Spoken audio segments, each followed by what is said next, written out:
Water restrictions may soon be imposed in some areas in light of the current drought conditions being experienced across the island. The National Water Commission made the announcement as water storage levels at some facilities have fallen drastically. Parliamentarians also discussed the issue briefly this afternoon, promising new water distribution measures. TVJ's Herman Green reports. Water restrictions are on the horizon for the corporate area.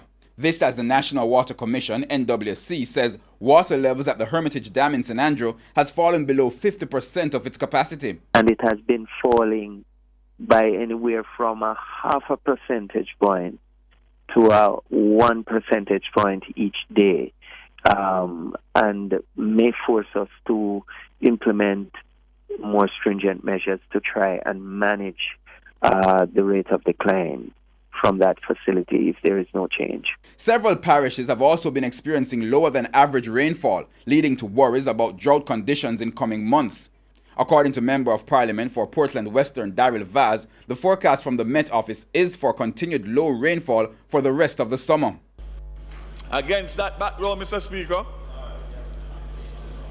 for Portland, we have developed a trucking schedule for the entire parish for the period July to September, and we are seeking funding through the Ministry of Economic Growth and Job Creation as well as the Ministry of Local Government and Community Development. That is for parish, for Portland. And I'm suggesting, Mr. Speaker, to all my colleague MPs that they do the same. He says the government is also considering convening the National Drought Committee in case a more widespread drought is experienced.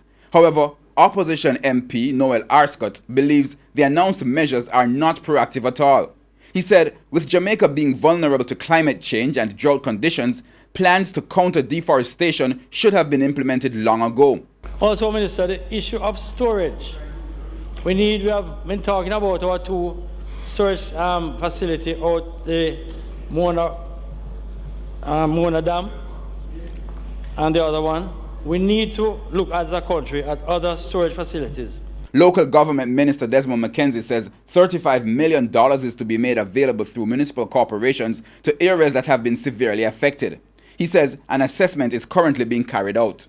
We are aware, Mr. Speaker, that there are some parishes that will have to get more attention than others. And we have already identified those parishes.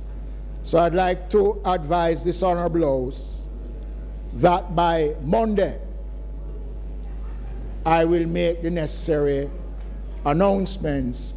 The NWC also says water usage from its facilities has increased. However, a date was not given for when restrictions will be implemented. Herman Green, TVJ News.